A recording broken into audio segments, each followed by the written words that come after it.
ఒక పౌరుడిని పోలీసులే తీసుకెళ్ళి చంపేసి, శవం కూడా లేకుండా బూడిద కూడా మాయం చేసేసారు అన్న ఇంత దారుణానికి మించిన సంచలనం మరొకటి ఉండకపోవచ్చు.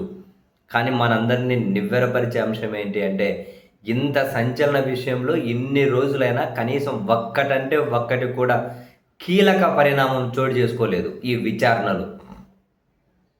సాయికృష్ణని తీసుకెళ్ళి 2 నెలలు దాటిపోయింది. బూడిద కూడా లేకుండా చేశారు అన్న సెన్సేషనల్ విషయం బయటకొచ్చి నెల రోజులు కావస్తూ ఉంది.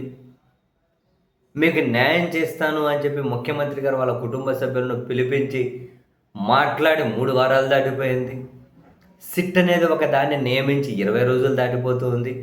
కానీ ఇప్పటి వరకు అసలు ఎందుకు చంపారు, ఎప్పుడు చంపారు, బాడీ ఎక్కడికి పోయింది, ఎందుకు అసలు బూడిద చేయాల్సి వచ్చింది, అసలు దీని వెనకాల మోటో ఏంటి, సాయికృష్ణ వాళ్ళ తల్లి స్టేషన్కి వెళ్ళి అడిగినా ఎందుకు కనీసం ఈ విషయాలన్నీ చెప్పలేం.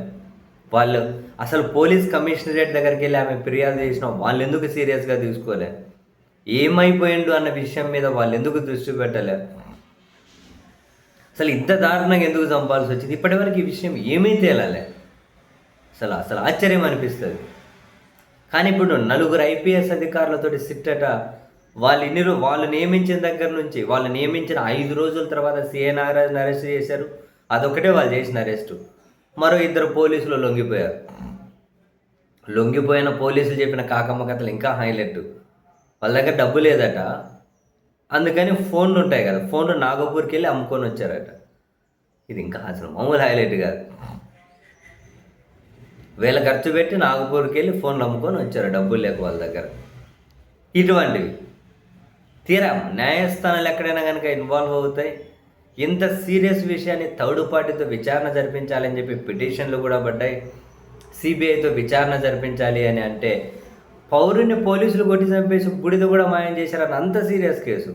హైకోర్టు ఇప్పటి వరకు దీని మీద ఎక్కడే కనుక ఒక నిర్ణయం కాదుకూడదనకుండా నిన్నేదో నాగరాజును రాజమండ్రి సెంట్రల్ జైల్లోనే విచారించాలి అని తీర్పిచ్చిన విజయవాడ కోర్టు ఆ తీర్పును సవరించుకుంటూ హైకోర్టు ఇచ్చిన తీర్పు కృష్ణలంక పోలీస్ స్టేషన్లోనే విచారించండి, మొత్తం టీవీల పర్యవేక్షణలో వీడియో రికార్డింగ్ చేయండి విచారణ మొత్తాన్ని అని చెప్పి ఆదేశాలు ఇచ్చుకుంటూ సత్యమేవ జయతే అనే మన దేశీయ నినాదాన్ని, మన జాతీయ నినాదాన్ని పరిరక్షించండి అని చెప్పారట. నిష్పక్షపాతంగా శాస్త్రీయంగా విచారణ చేయండి అని హైకోర్టు చెప్పిందట. అలా విచారణ జరగాలంటే పోలీసులే నిందితులు, పోలీసులే విచారణ చేస్తే బయటకు రాదు. అందుకే సిబిఐతో విచారణ జరిపించండి అంటూ ఉంటే ఇన్ని రోజులు అయిపోయాయి. నాకు తెలిసి ఇప్పటికీ ఈ సిట్ ఏం వివరాలు సేకరించింది లేదు. Krishnalanka police station CCTV footage మొత్తం మాయమైతే దాని రికవరీకి ఏం చర్యలు తీసుకున్నారు తెలియదు. ఎక్కడెక్కడికో తిప్పారు, హోటల్లోగానే తీసుకెళ్లారు అని చెప్పి కొందరు ప్రముఖులు మీడియా సమావేశం పెట్టి చెబుతూ ఉంటే పోనీ ఆ హోటల్లో సీసీటీవీ ఫుటేజ్ తీసుకున్నారా? అసలు ఏమైంది, ఏం ఆధారాలు సేకరించారు? 20 రోజులైంది సిట్టు వచ్చేసి, 2 నెలలు అయింది అసలు సాయికృష్ణ ఎత్తుకెళ్ళి, 1.5 నెల దాటిపోయి చంపేశారన్న డేట్లు బయటకు వచ్చి. ఏం ఆధారాలు సేకరించకపోతే తర్వాత అన్నీ మాయమైపోతాయి కదా.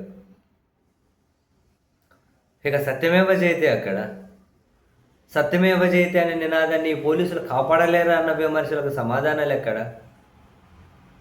ఏమో మరి ఇప్పుడు ఏం జరుగుతుంది? నాగరాజును విచారించిన తర్వాత నాగరాజు ఒక్కడే బాధ్యుడా?